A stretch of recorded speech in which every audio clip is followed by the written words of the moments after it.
Hello there, good afternoon everybody, and welcome. Welcome, it's great to see so many people here, lots of friendly and familiar faces. It's not like SeaWorld this, by the way, so at the front here you won't get splashed. You can all sit at the front row if you'd like to. Very brave person here at the front, nice to see you. Yes, thank you, and thank you for joining us here in Melbourne for our annual Lexus Nexus event in this space, and thank you for taking the time out of your busy schedules to join us here today. My name's Simon Wilkins. I'm the Managing Director for Lexus Nexus Australia.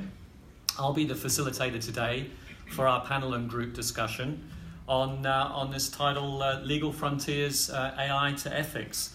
This is the fourth year that we've done an event like this, and our aim really, our aim is really to facilitate discussion in the legal services community on important topics. And this year we're looking to uncover perspectives on the impacts that you're seeing technology have, including AI, on what we see as a kind of rapidly changing legal industry and how this may impact the future. First, many of you will know us. You'll know Lexus Nexus already, right? You know, we've been in business in one way, shape or form globally for over 200 years, and we have a long-standing history of innovation within the legal industry. Traditionally, I think we'd see us as a provider of legal content, but now we are fast evolving into an information analytics and decision tools business. Indeed, I've just returned from a senior leadership conference in the Silicon Valley, where we have an established place really, sitting alongside entrepreneurs and startups alike that are at that kind of bleeding edge in terms of what is going on. So, and as time has gone by, we've seen the way that lawyers utilize content has changed rapidly. First, the obvious transition from hard copy towards digital or online, but now we're seeing more complex demands start. And as that takes shape, they offer, we think, quite interesting and potentially boundless possibilities.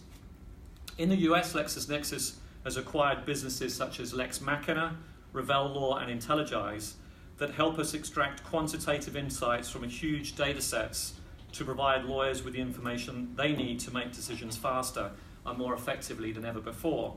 And in Australia, we've developed off-the-shelf data and visualization and analytics solutions like the recently launched High Court Analyzer and Court of Appeal Analyzer, but we also see demand for more customized analytics solutions, fast emerging, that harness the power of our content to quickly surface connections and information for intelligence and litigation or commercial insight purposes. And we've launched our Lexus Advanced platform that many of you will know that has more data in it than Wikipedia.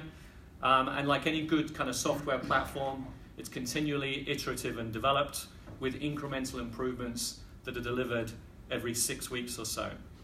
And that means that we hope we deliver information in a more accessible way that's delivered faster and more easily than ever before. But we're really only just one player in this space, right? And there are countless legal startups, firms and organizations of all sizes making waves and changing service delivery. And indeed, in 2018, there were 787 legal startups globally, 36 in Australia, and that compares to only 17 in 2010.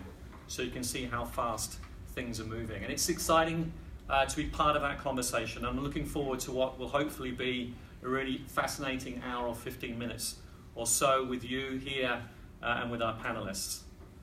But before we start the discussion, just a bit of housekeeping. So the toilets, if you need them, are by the lifts there in the lobby. Please join the RACV free Wi-Fi if you need it. There's no code needed for that.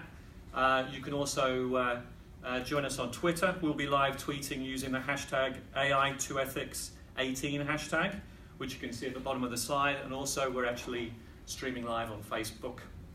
Very exciting. So anyway, let's get on with it. I'd like to just first introduce you to the panelists here that we have in front of you this afternoon. And if you wouldn't mind, if you could just save your applause for the panelists after I've done the introductions for all four.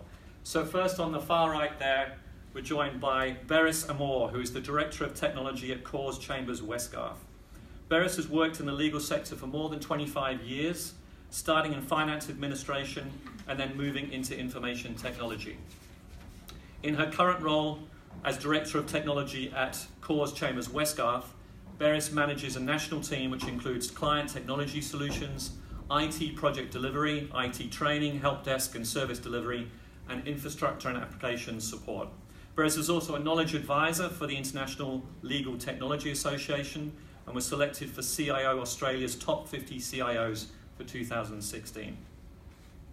Next to Beres is Dudley Neller, who is a technology partner at Madgwicks Lawyers. With more than 19 years' experience, Dudley advises national and multinational corporates on a range of commercial, regulatory and specialised technology matters. Dudley has been recognised in the Doyle's Guide rankings for leading technology, media and telecommunications lawyers in Victoria from 2015 to 2018. And in 2016, Dudley was appointed to Lexing, the first international network of lawyers that specialise in digital and emerging technology law. Next to Dudley, Joanna Green. Joanna Green is a principal at Hive Legal. Joanna is a senior commercial and regulatory lawyer and advises private and public sector clients on general commercial, regulatory, privacy and consumer law issues. She has specialist experience in highly regulated industries, including the health, government and transport industries. And in the transport industry, she has extensive experience in advising on public transport services agreements with state governments. And then finally, Dominique Simsian, who's a Director of Consulting and Solutions at Neota Logic. Neota Logic is the producer of an artificial intelligence software platform that allows subject matter experts to automate their expertise and judgment at internet scale and deliver in an operationally useful form. Prior to this, Dominique has worked in various capacities of law and research at Victoria Legal Aid and the University of Melbourne. Please join me in welcoming the panellists. Thank you.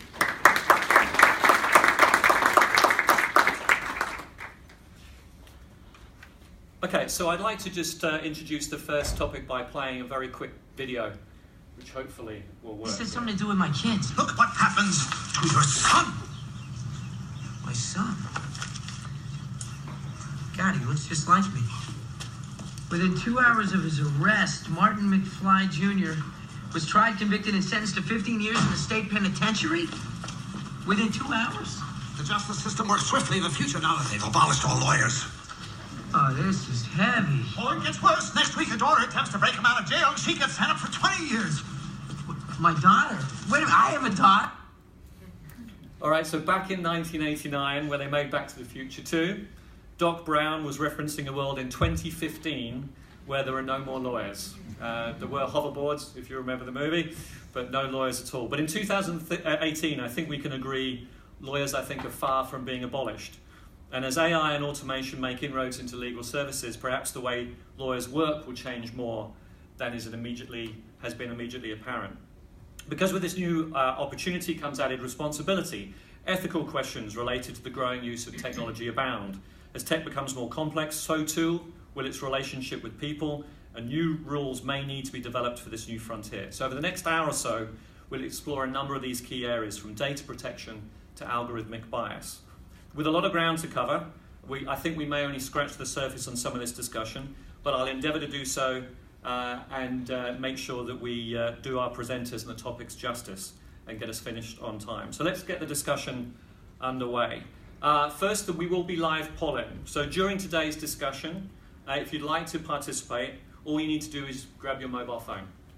So in grabbing your mobile phone, and perhaps you'd like to do that now if you get a second, just enter the web address there that you see on the screen, poll.ev/LexusOz. You don't need to log in or do anything, and if you're prompted to enter a screen name, you can choose to skip that step if you wish, and you can complete, you remain anonymous. So in doing this, we want to make sure that we give you the opportunity to answer some questions, and it'll keep us moving and hopefully keep things interactive, and we'd encourage you all to participate. Also, the floor is open to questions at any point. So as we ask a question, if something is not covered or you'd like us to cover it off, please raise your hand or ask a question. We'll endeavour to get a mic to you, but there'll also be 15 minutes or so at the end to ask and answer questions, hopefully, should we get time. All right, so the first section really,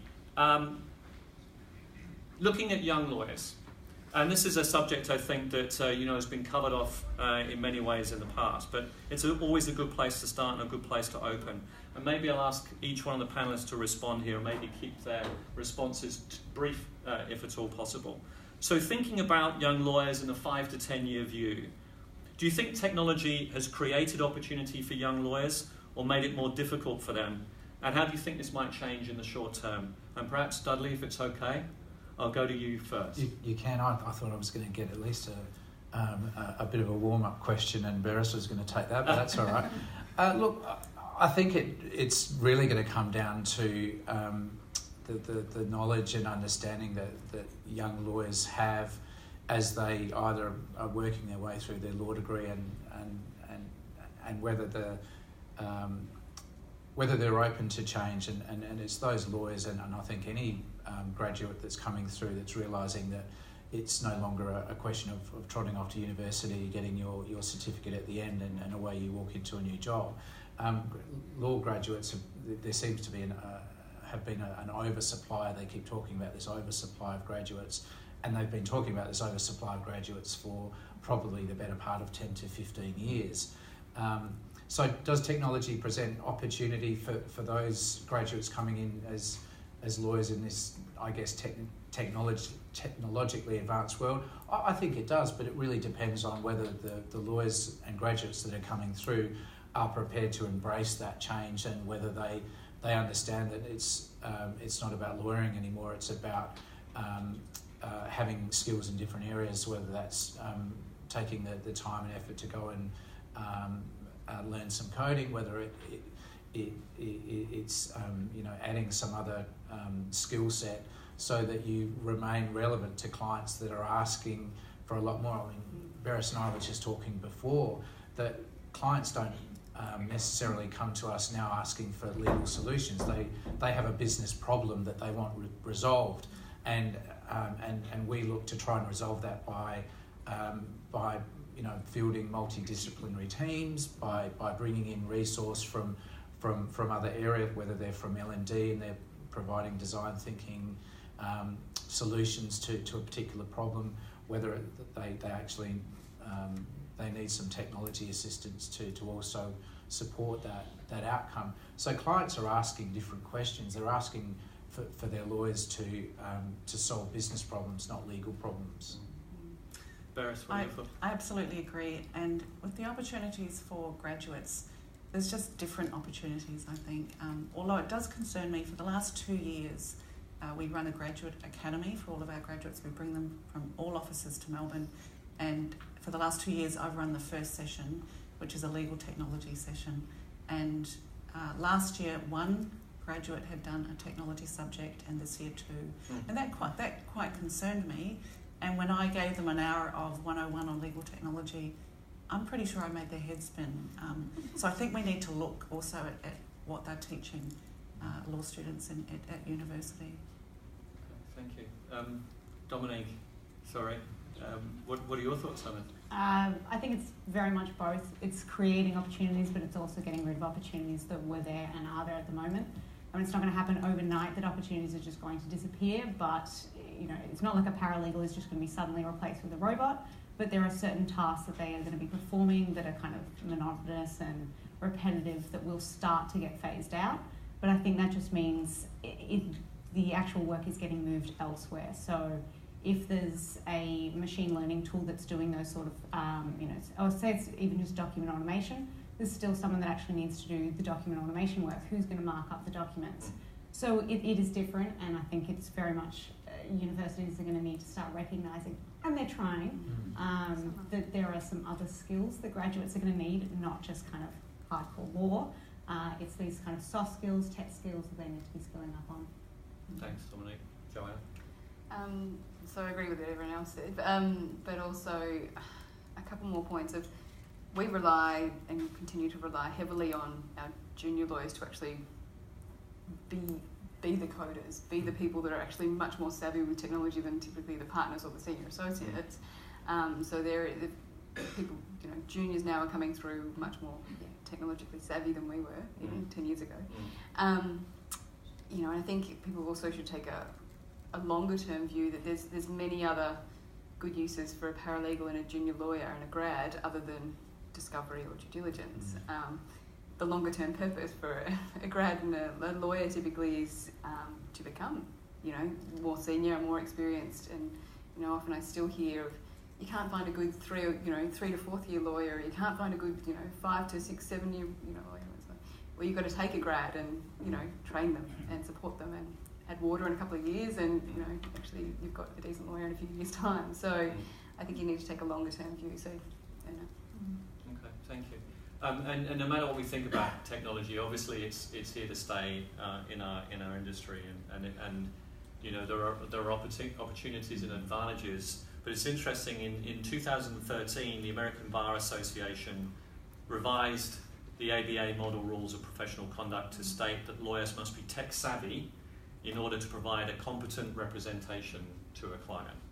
And as I understand it, we don't have anything similar as a requirement here in Australia in that space. So, as lawyers are using AI, and other technology to assist them in their decision making, let's get into this space of the kind of professional responsibility that lawyers have to understand what criteria is being used, so they can assess tech decisions or tech-based decisions. And this is where we might open up first for a poll question. So, yeah.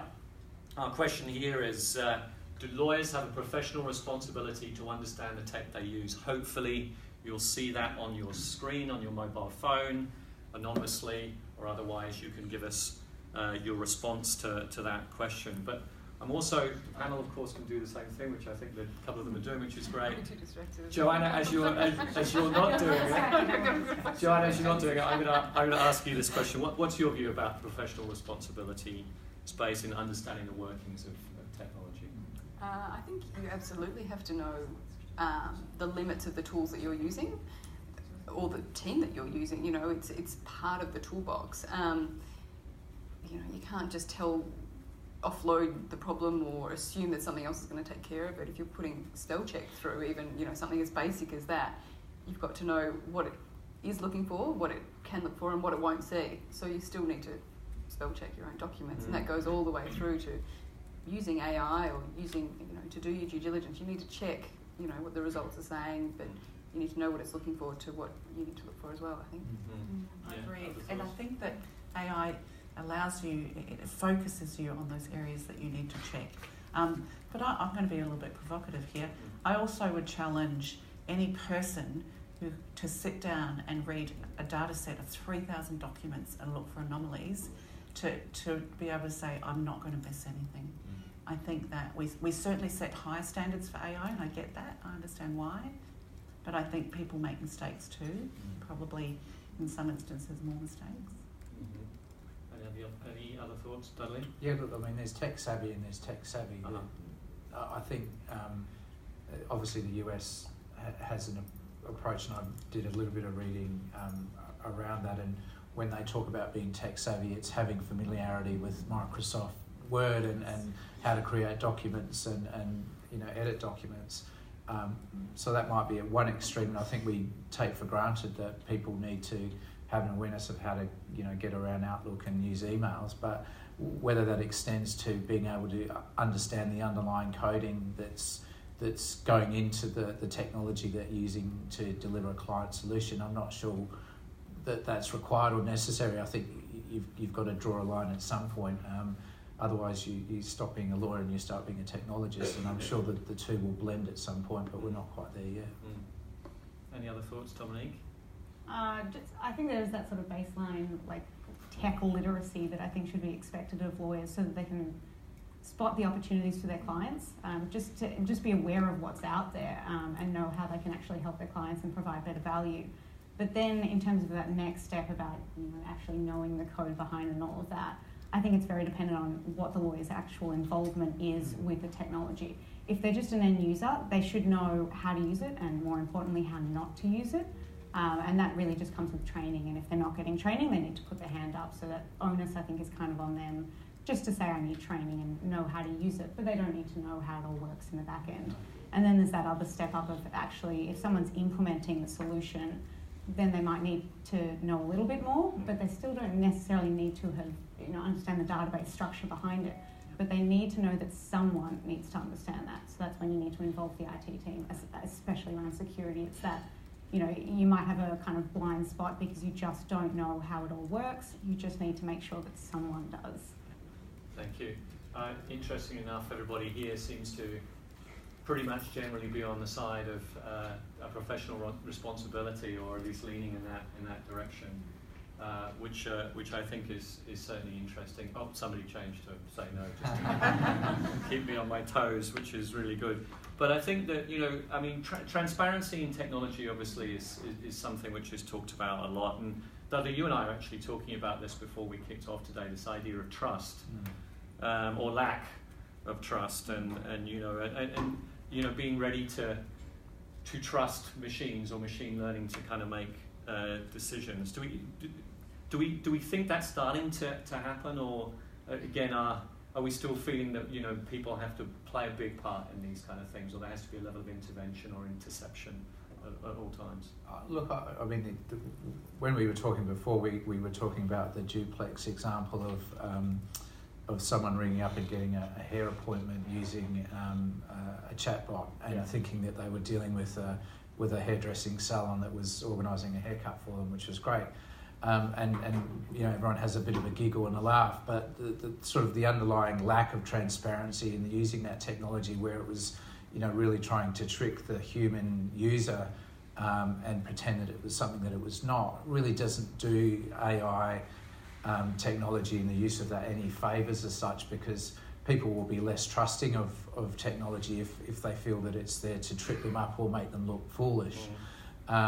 And so Google very quickly picked up that feedback and has come out very strongly to say that, hey, we know we've got some clever people behind computer desks developing some clever stuff.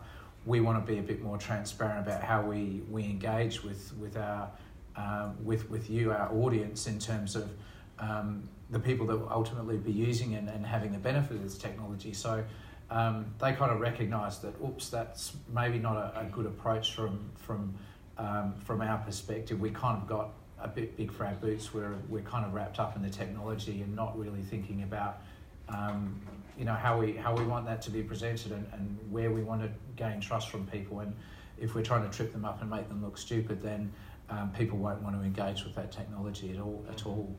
Yeah. From a client's perspective, so we are piloting and experimenting with an AI technology, and we've invited some of our key clients along on that journey so that they can do a proof of concept with us, and that we're very transparent with them, so they can also have an understanding of the technology, and if they want to run a matter side by side or do a pilot, we do that with them. And I think that really creates that transparency and opens it up so that, and in-house counsel teams are really interested in this technology, and a lot of them don't have access to it like a full service law firm does. So there's great opportunity to engage with your clients on that level. Thanks, Paris. We touched on chatbots a little bit. I think there is. Chatbots are used in our industry, are used in our space, and as I understand it, they're really used for providing legal information, but certainly not in that space of kind of legal advice. And I think that distinction's obviously really important in this space. Although the line's a little blurry in some ways, and I just wonder. And in fact, I think we have another question here. I just think we do, Max. I hope we do. Which is around chatbot technology. Do we believe there's a future where chatbots could actually administer sound legal information and provide that in a way that we could trust it? Joe, what do you think? You're right. Absolutely. I think providing sound legal information, I think they already do. To give a shout out to Joseph, who one of their founders works at Hive, is a chatbot that we're working with, and they're already doing amazing things in the space of access to justice and giving people information that would not have otherwise had access to the information. I think very much so. Yeah. Okay. And do we ever see a time where we would see more than legal information being provided, but legal advice by a chatbot type technology? Possibly. I'm reading a book on trust in the digital age at the moment, and studies have shown that humans trust artificial intelligence more when there's a human interface on it.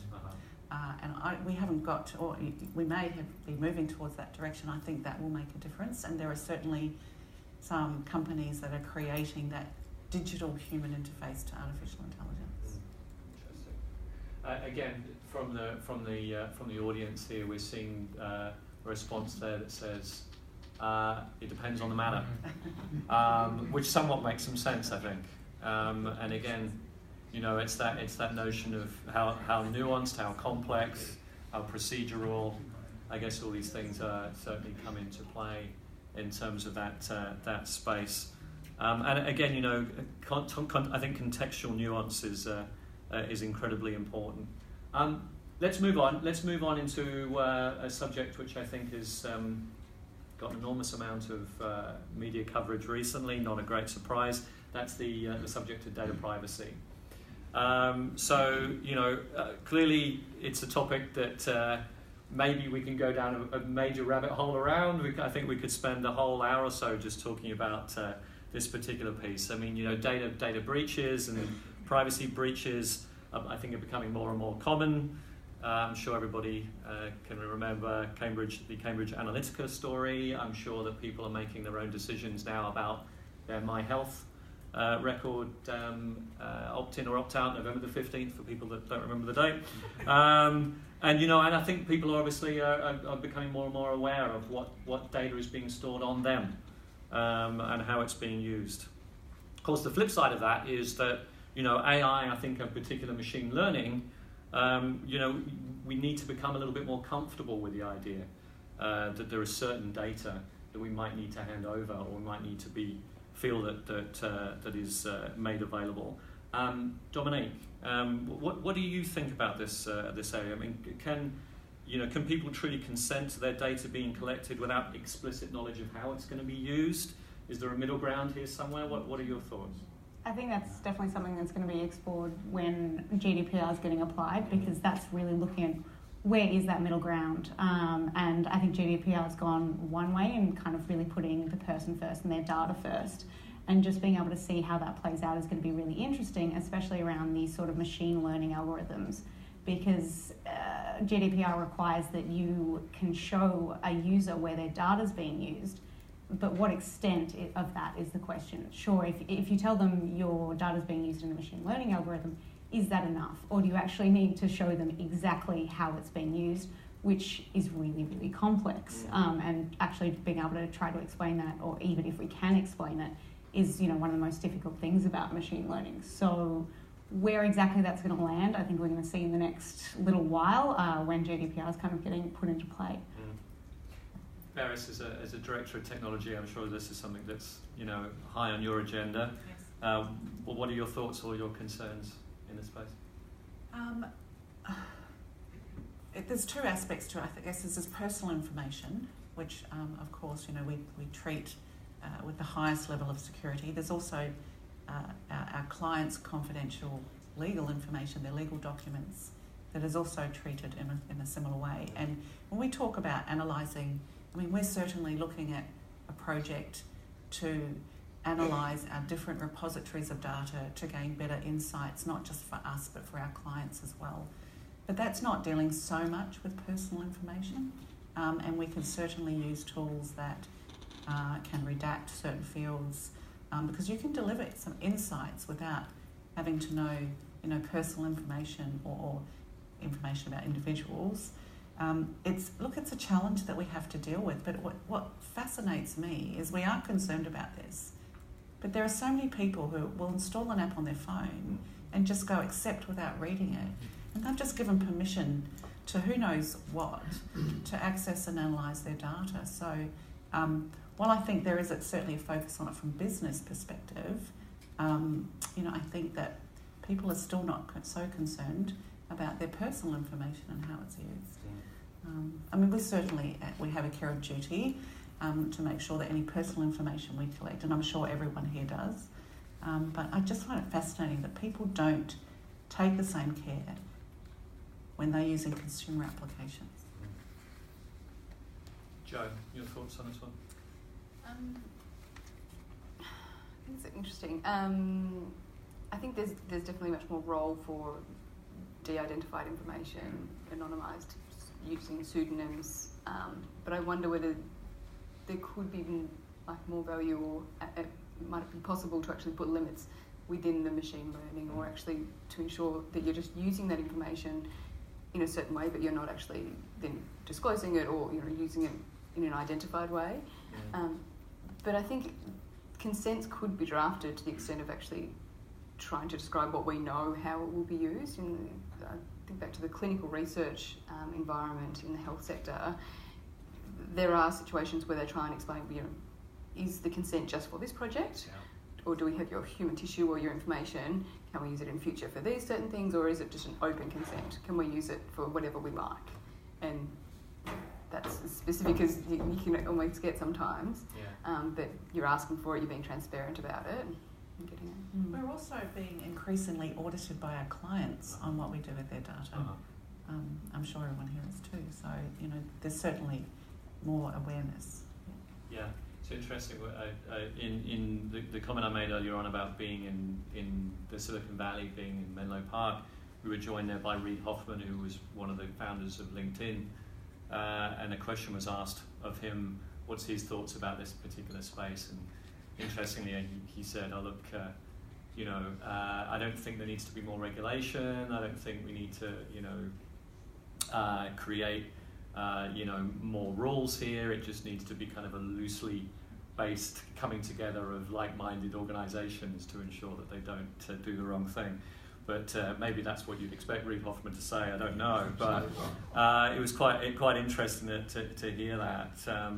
And the GDPR, of course, came into effect as Dominique spoke about, I think May 18, and it's a huge shift in the way that people's data is acquired. And for us in our organisation, Relics is a European-based business, and of course it just flows right the way through globally in terms of everything that we do and regulations around these things. So again, I think we have another poll question around this, and then I'll come to you on this, Dudley. But so what's our feeling about this? Are Australia's current data privacy protections adequate, or do we need to implement stronger legislation similar to Europe's GDPR? Dudley, your thoughts? I think we'll move towards the position that we're seeing in Europe currently. So, if you're a European citizen, you view your privacy in the same way that any attack on the person. If you lose a limb, you injure yourself. They regard their privacy in a very different way to Australians in some regards. We're in some ways a little bit immune. We hear about a cyber breach and there's loss of information, and we flick over to the next story, or we turn the channel. So we're very, in some ways, desensitized. But in Europe, the very big focus at the moment, and increasingly since the introduction of the GDPR in May, was really saying individuals' privacy rights are paramount, and it's you, organisations and companies and corporates out there, that need to understand that and adapt your way of working so that you're being transparent with how you use people's information, because it's very much an extension of the person, and that's how they regard it. So obviously they drafted the regulation, which is no offence to the draftsperson, a fairly poorly drafted document. So there's a lot of confusion now about, well, how do we translate that into a commercial and business context, and lots of companies, obviously clearly in the EU but also in Australia, who are being impacted because it has this extra territorial impact, are playing catch up, because Australian organisations are just getting used to the fact that we've got mandatory data breach laws that came in February, and now they've been hit with May 25's GDPR that's impacted them also. So to answer your question, I think there'll be a move towards adopting some of the privacy rights that GDPR's put in place. So the right to be forgotten, the right to object to automated processing where there's some decision that's going to impact your rights. And a great example of that was, you apply for insurance online and you put in all the details and you get knocked back. So there's talk about that technology being very clever and being very efficient, but what about the outcome for that individual, and is there some sort of recourse to a human person to appeal that decision? And the discussion in Europe at the moment is very much about having that interface, that human overlay to protect the individual's rights, and not purely relying on the technology that's obviously very clever and efficient and great, but kind of runs a little bit roughshod over the rights of individuals. So there's that tension between the technology and the law that we're seeing over there, which I think will continue, and we'll see probably more so in Australia in years to come. Okay, thank you, Tony. And any other thoughts on the panel specifically on GDPR or how things might need to change locally in Australia around that? We go to the polls here. Go to the polls, guys. That's like on an election thing. But stronger protections are needed. It seems is a pretty strong outcome with regard to that. With only 4% of the audience here saying that our current protections are adequate. So I think it's an interesting space. I think it's going to be again something that we watch with interest. Again, I'll tell you from a local corporate perspective, I think we were all in our organisation quite surprised how impactful the GDPR was, and I think it was something that snuck up on us corporately from an Australian perspective. And again, that's where often you need to seek a little bit of expertise and legal advice to assist you in that in the navigation around that. Okay, so we're going to move now into another section. Again, unless there are any questions specifically from the audience with regard to any of this, remembering that there is some time at the end for us to do that. Let's specifically again look at this idea of algorithmic bias. There's a book, Weapons of Math Destruction, which was written by a Harvard PhD graduate and data scientist Cathy O'Neill, who makes the point that algorithms are just opinions embedded in code. And she rejects the idea that mathematics is objective, instead arguing that mathematical models serve to replicate biases and frequently reinforce discrimination. And she's got a compelling argument. I mean, I don't know whether anybody has done this. This was suggested for me to go and have a look at, and it's worthwhile doing if you haven't done it. Google 3 white teenagers and look at the images that you get when you Google that, and then Google 3 black teenagers, and then see the images that you get when you Google that, and you'll see exactly what I mean in terms of the way that maybe an algorithm is showing some bias, or maybe an opinion embedded in code. And obviously in the fundamental objective, or the fundamental kind of element of this, is an algorithm that is fed biased training data will learn to reinforce those biases. And algorithms, as we know, are already being used in Australia for lots of different reasons in the legal space. They assist with decision making in the risk of recidivism, bail decisions, or criminal profiling, and I think there's been mixed results in that space. Critics say they reinforce inherent biases in the justice systems. Proponents say the removal of a level of subjective human reasoning can assist with greater consistency in decision making. I don't know, algorithms or this space, are they friend or foe? Joanna, what are your thoughts about this idea of equality and fairness above the law, and the way that algorithms play a part in this? I think they can be both. I think it's a double-edged sword, and touching on what Ferris was saying before, that the assumption often starts this conversation as algorithms are bad, or there's bias in AI, so therefore we shouldn't be using it. That's not looking at the other side of the coin, saying there's bias in humans, and that's not good either. It's not a clean slate to be comparing to. So I think that we could use both to be actually being more consistent and less biased, but we all need to be aware of our biases initially, to not be so influenced by them. Mm-hmm. And the fact that you're asking the question to begin with, and understanding that rubbish data in, rubbish data out, that if people are questioning the process and wanting to get comfortable that that the technology that they're using has been framed up and developed in a way that is taking into account bias, then I think that's a really good place to be starting, because I think, as Joe says, we all have biases, and we're not going to prevent the coder or the developer from bringing their own bias to bear. But if we develop a process and a framework around that acknowledges that that's likely to occur and put in some safeguards, then at least we're addressing that risk. We're not solving it, but we're addressing it and reducing the risk of that output. And what do you think those safeguards would look like, Kathleen? I think having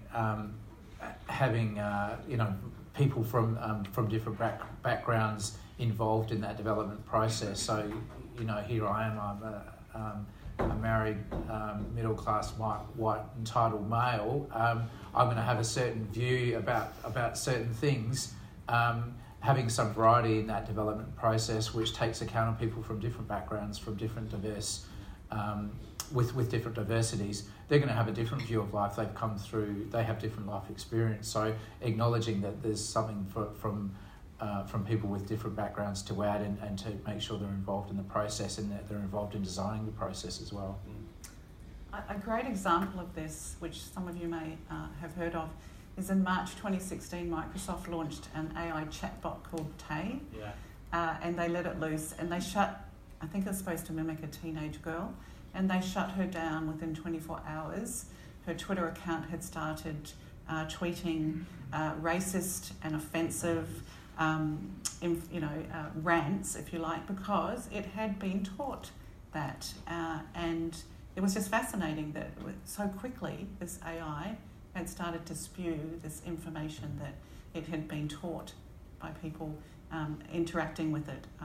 I know they released a new version of it in December 2016 called So, but they put a lot of filters and some rules and regulations around it.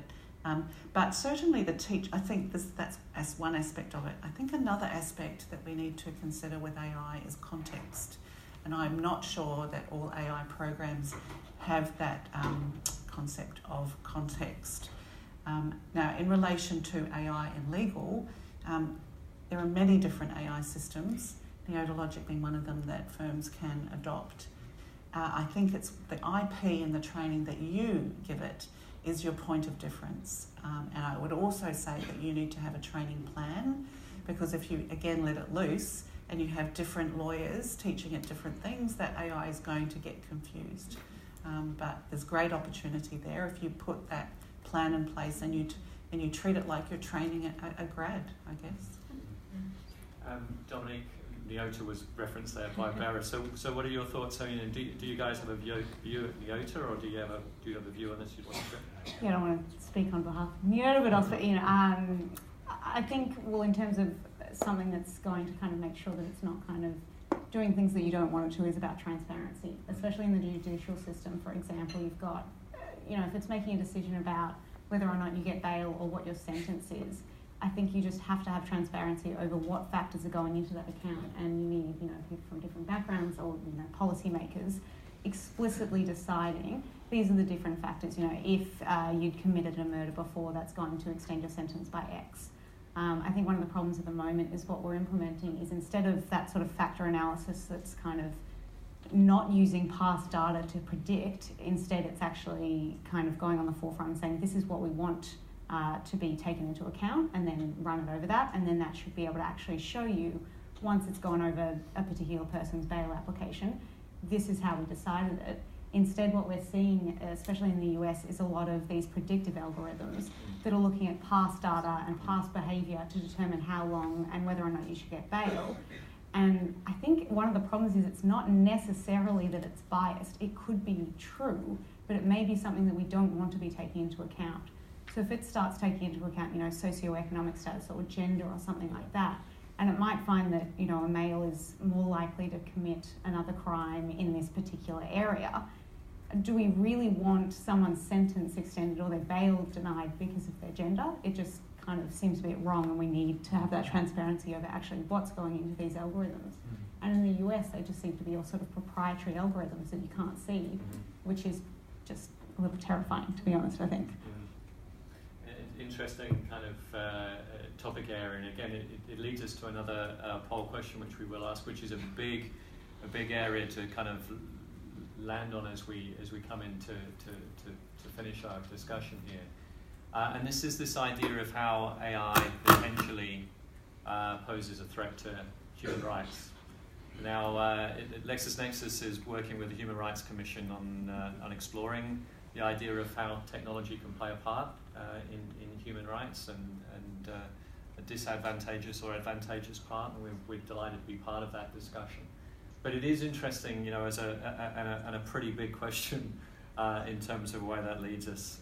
Dudley, I see you nodding now. I'm going to throw to you straight away. What are your thoughts about human rights and this kind of broader idea of technology? Yeah, look, I mean, as I mentioned before, there's inherent tension between the rights of individuals and the advances that, you know, are possible with AI and other technologies, and unless there's some limits, some controls, and I know that's not a word that, you know, your friend in the Valley was really happy to sort of embrace.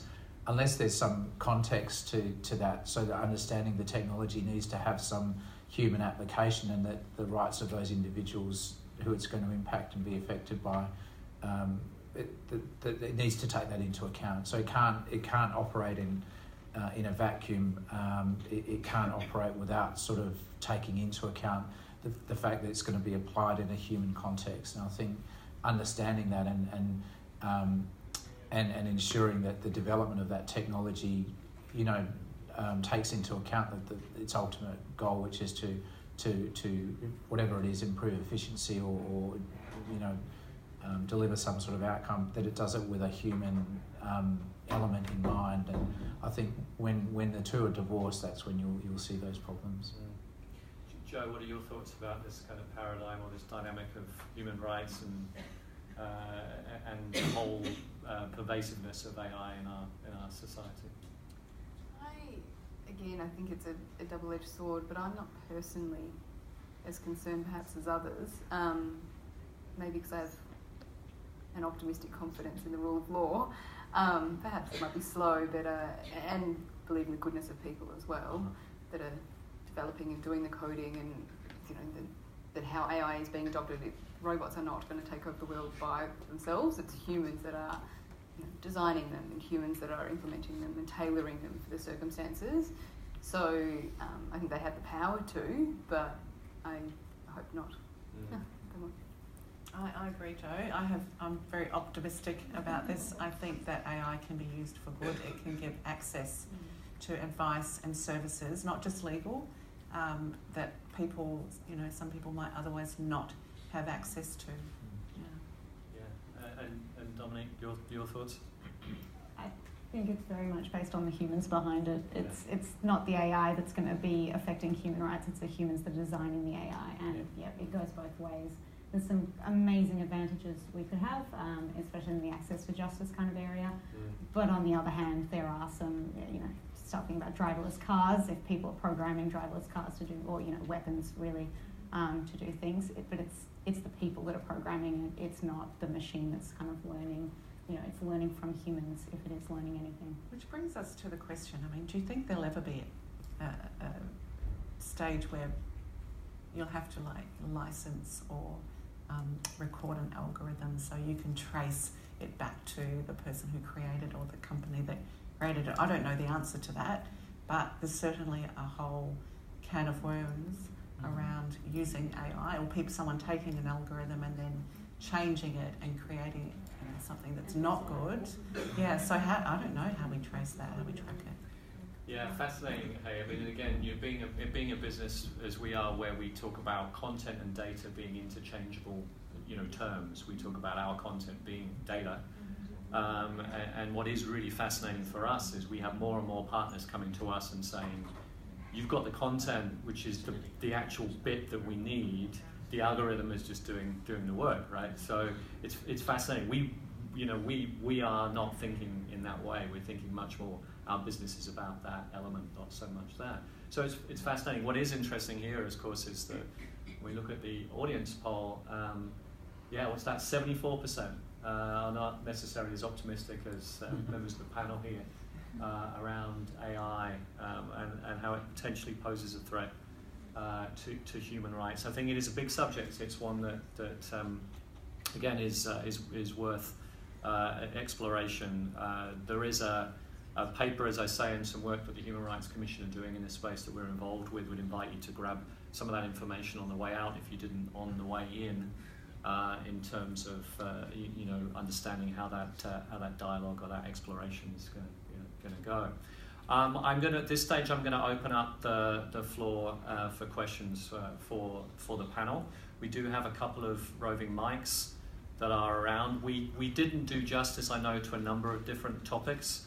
We went fast over a number of these areas. I'm sure there are some questions that people would have that you'd want us to dive down further into. So who wants to kick us off? Over here. Thanks, Tam. We have a mic coming to you, sir.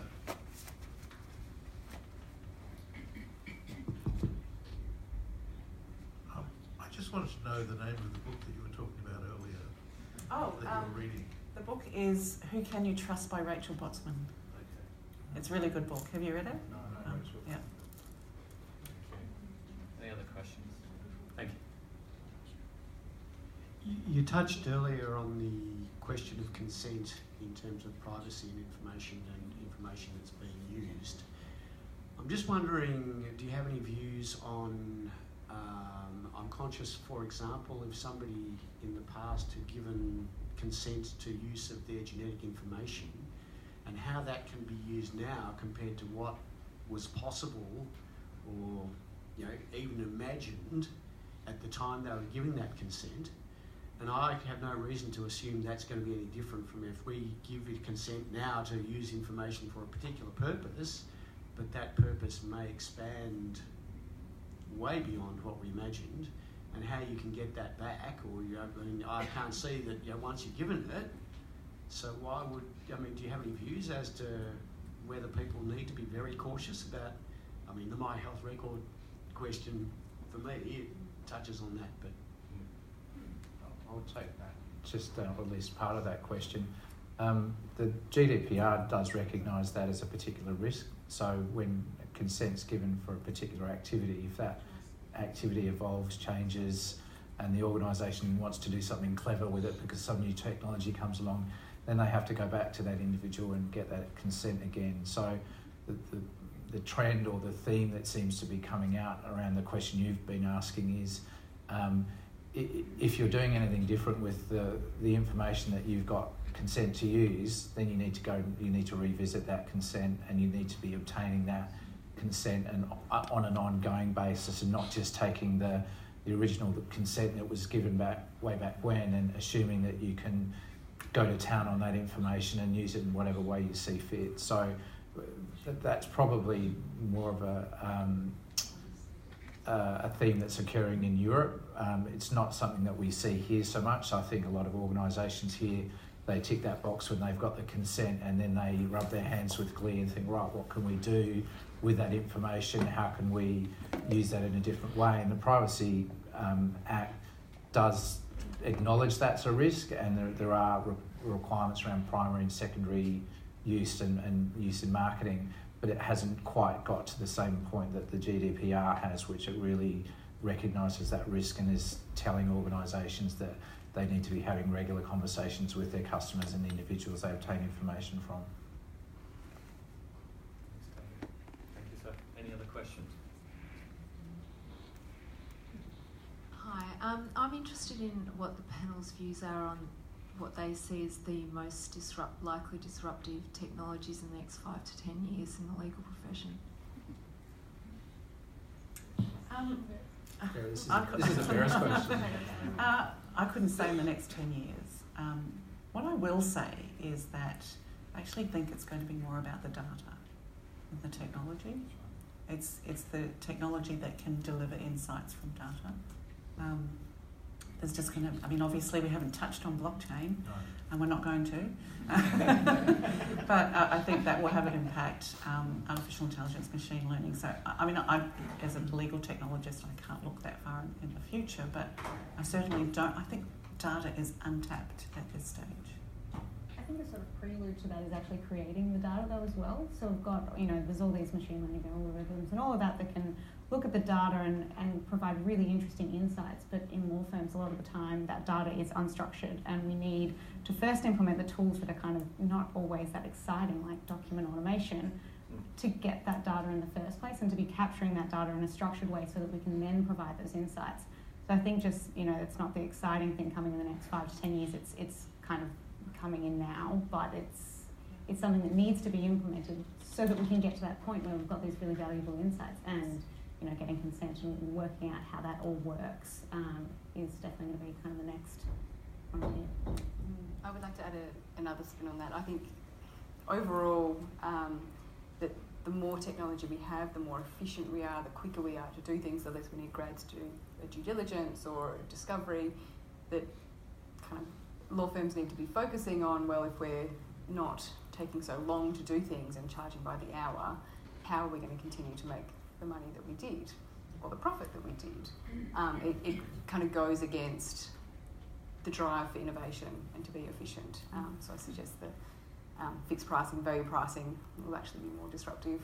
There's these underlying technologies that are leading people there. Yes, and robotic process automation is another one we haven't touched on, which I think will have an impact. I think businesses have traditionally looked at it or are starting to look at RPA from a back of house, perhaps finance function, but there's also new technologies for RPA that has machine learning and artificial intelligence as well, and it can get better and better at these processes, and I think there are certainly legal processes that it can touch.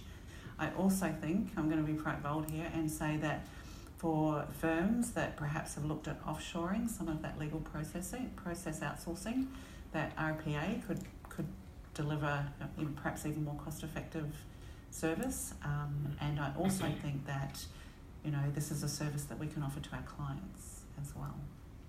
Can I add? I think we're in the herding cats stage at the moment, in the sense that we've got all this wonderful technology that we're hearing about, smart contracts, robotics, blockchain, and we're all still coming to grips, both from a professional firm perspective, and some of us are a bit ahead of the pack on that, and Beres and her team are obviously embracing it pretty boldly, which is great. There's others of us who are still coming to grips with the fact that these are terms we don't even understand or know about. So we're at that point where we're trying to gain an understanding of what is out there, and more importantly, how does that translate into an effective business outcome for a client or or an organisation. We hear all these terms, blockchain and smart contracts and robotics, but I'm not sure we've necessarily worked out how do we translate that into a commercial context. So I think Beres's comment around the data being important, and also Dominique's as well, that there's some housekeeping to be done until we really understand what's possible, because I think the technology's already here and now, and it will evolve and improve very quickly, but how we actually make effective use of it is really where the challenge is. I think that's so contextual as well. It depends on what your practice is and what your clients is and what your business is. So we've seen some amazing like due diligence, AI and discovery, but that's not what my practice is at all. What I use, more on the everyday space is so automated contracts or Contract Pro, to actually review contracts, things to review individual contracts as opposed to 10,000 contracts, or to do a merger and acquisition. It depends, so it's wading through that noise to find what's good for you. Actually, it's different. Yeah. We certainly touched on. Sorry, I will go. We might have a few comments. Yeah, of course. Go ahead. 1, 2, 3. I was going to just invite everybody or somebody to come and explain blockchain to me. Next year. Yeah. Okay, sorry. Go ahead. 1, 2, and Thank you. just wondering how the regulatory framework, how you think it will manage with the pace of AI? I don't think it will. I think history shows that law is much more slower than technology, and that humans can develop. That's the nature of the beast. So I would assume slowly. Sorry, I'm lost where the mics have gone. Was We've just another got question? this Yes. lady and then the gentleman. Lady in the yellow there, go ahead. Do you think blockchain will be able to do things like, as you were saying before, with AI, and if somebody changes it and uses it for evil, whether the blockchain coding will be able to help track where it's gone and to be used also within IP, because IP being misused and stolen and stuff like that. Yeah. I'm not going to pretend to be a blockchain expert. From what I know, it should, but blockchain is also a technology, and I'm sure that there's a whole team of cyber criminals that are trying to figure out how they can affect the blockchain. So it should, but on the face of it, I think for, when you read about what different organisations have been experimenting with, it should be able to. So it should be eventually a legal tool, just like a legal contract? I think so. I'd be interested in the other panellists' view of it, but I also think we need to be careful. We don't think it's going to be bulletproof. No. Yeah. No, I mean, the whole sort of basis of it, and again, we're straying into that territory that we said that we wouldn't, but we'll just dive in there quickly. Yeah. It's based on that trust and transparency and the integrity of the blockchain, so that you've got trust in that technology, so that when a transaction occurs, it's recorded forever and a day. And so being able to trace it back and see what's happened in the past is a core fundamental of that technology in whatever way it's used, whether it's tracking grain trading sales in WA, or whether it's tracking the authenticity of art collections and the provenance of art. It's that underlying trust and integrity in the blockchain that people look to. And I mean, we talked about transparency in AI before, and I think there's very much similar parallels there. Thank you. Yes, sorry, where was the other mic? Yes, sir. Thank you. It would seem to me, listening to the discussion tonight, that the universities are letting us down in a big way, fundamental way, because a law degree doesn't get you anywhere, basically, unless you have an IT degree. And they have to go hand in hand, not only for understanding what's going on, and I'm a very old graduate, so if the law has remained, or the teaching has remained as it was, I think it's failing us in our new generation, fundamentally. The second point is, not only is it failing to address this issue, but it's failing to address your issue that you were saying that the clients are coming in for business solutions. They used to come in for legal solutions. And I remember a client that I introduced to a partner, and the partner sort of said, straight into the commercial issue, and he said, you can shut up because I come here for legal advice, not for commercial advice. So it's changed the law back to front by the looks of it. So what's been done by government and universities? I'm going to jump in there. Yes. Because what about people like me? I don't have a law degree, I have a business and technology degree. So what I'm hearing is that you think a lawyer has to be able to do everything, and I actually think that's wrong. I think a lawyer should bring a group of people who has complementary skills and present that to the client. So you have two persons for the price of one. KPMG are doing that now. So how do you resolve the issue that was posited before? You invite people like me into the conversation. Okay. So it's not the lawyer that's giving the advice. No, I think it's complementary. Lawyers are very good at thinking that they're pretty much can turn their hand to anything that pops up. I think the reality is that yes, they have a skill set, but like Vera said, that the client's asking for so much more. They're asking for outcomes and solutions to their business problems, not purely in a legal vacuum. So lawyers are having to understand that they're not the fountain of all knowledge, and that they have to work with other people, and in fact they're going to deliver a stronger result for a client where they bring someone like a Beres along to talk about the technology that's possible, or someone from an L&D background. So just on the first point that you had there in terms of universities and what they're doing, I think the good news is that they are acknowledging that there's a gap. They're teaching law, and that's kind of in a vacuum. And it's not just the legal stuff, it's the practical skills. It's how to negotiate, how to talk to clients that is just kind of missing. I mean, when you look at what is in PLT, you're I think 6 months or so of practical legal training, there's all of these skills that you're kind of getting crammed in with, which should have been in your law degree. And in terms of technology, there's courses that are starting to be offered. I should mention it that Neurologic is doing kind of a course with quite a few universities, but it's really that interest that we're getting, which is great from the universities, saying we acknowledge there's a gap and we need to fill that gap. And it's legal research that is combining, getting people to look at legal technology. But I think there is still a little bit of a way to come because, a term like e-discovery, most law students haven't even heard of. They have no idea what that means, or, any of those potential opportunities, they're just not talked about at all. It's all kind of law school is all about the law. And to be fair, the law schools are working within the parameters of the regulation of which, the government has said you have to have, we do all these. But I remember coming out of my law degree, which I strangely was able to gear towards not actually doing research, so you could just do exam-based. And then your first day in a law firm and you do research. And I was like, I don't know, that was all very effective. And this learning curve of drafting contracts and actually advising was nothing at all, which I'd learned at uni, so I don't think this is a new problem as well. But absolutely, in the multidisciplinary teams and the design thinking, your team is much better off with not just 100% lawyers. I mean, I think one of the fastest growing areas of competency that legal grads are being asked for now is project management, in terms of those bringing together those complementary skills and people. Okay, any other questions? We probably have time for one more question.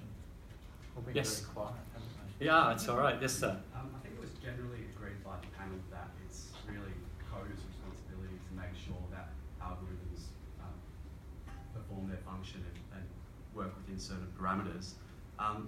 So if the people responsible for creating those algorithms do everything they can to make sure those algorithms don't cheat, as an article last week came out and said AI had learned to cheat a game of tic-tac-toe by creating improbable moves that will fool the other computer into basically self-destructing. If a coder does all that they can do to set those parameters and an algorithm still goes outside of those parameters and creates damage to somebody else, would that be something that would not have been reasonably foreseeable to the coders? Where would negligence fall? Is that responsible for the coders or is it the algorithm itself? It's a hard issue, and I think it was assigned purely the responsibility of the coders there, but an algorithm is really a beast of its own. It's more of a comment than a question. I don't want to answer for that, so... Yeah, I think that's definitely a question that will eventually have to have an answer of, the options at the moment are either product liability, so who made it, who manufactured the product, or is it the user? Is it negligence by a driver, for example, or someone that's sitting in the driver's seat? That there's not really in between of what if someone's taught it or interfered and where did that happen? Or really, did it just make this up on its own and is it all just a robot or a computer's fault? And then whose fault is it? Yeah, I think that literally was the Tesla example, hey, that when it drove under the truck, that it was, Tesla said, well, it wasn't our fault, because the algorithm or the AI was just doing what it was designed to do. Yeah, it's kind of like bugs in software. Is it the software vendor's fault? I don't know. Okay, on that bombshell. All right, well, listen, I think in summary, it's really interesting, this whole space. We think about, there is potentially, I think, seismic shift still to come. We in our business, we talk about legal technology delivering more change in the next 3 years than it's delivered in the last 30 in our industry. And it brings to the fore, issues around, privacy, around, liability, bias, transparency, and all those questions are obviously extremely interesting in an industry where those things are incredibly important in terms of ethics and equality and the rule of law, and how we operate in our space. But on that note, I'd just like to really sincerely thank our panel that I think have done a fantastic job. That's Dudley and Beres and Dominique and Joanna. Thank you so much. Thank you.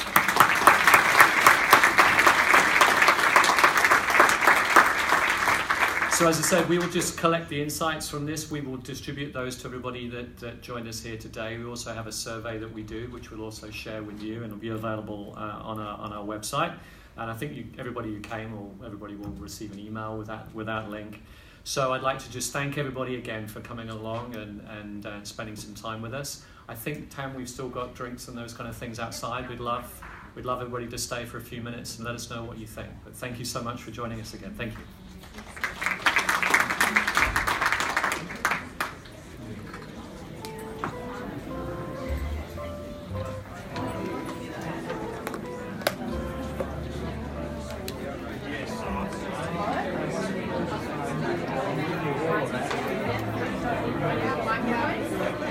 Yes.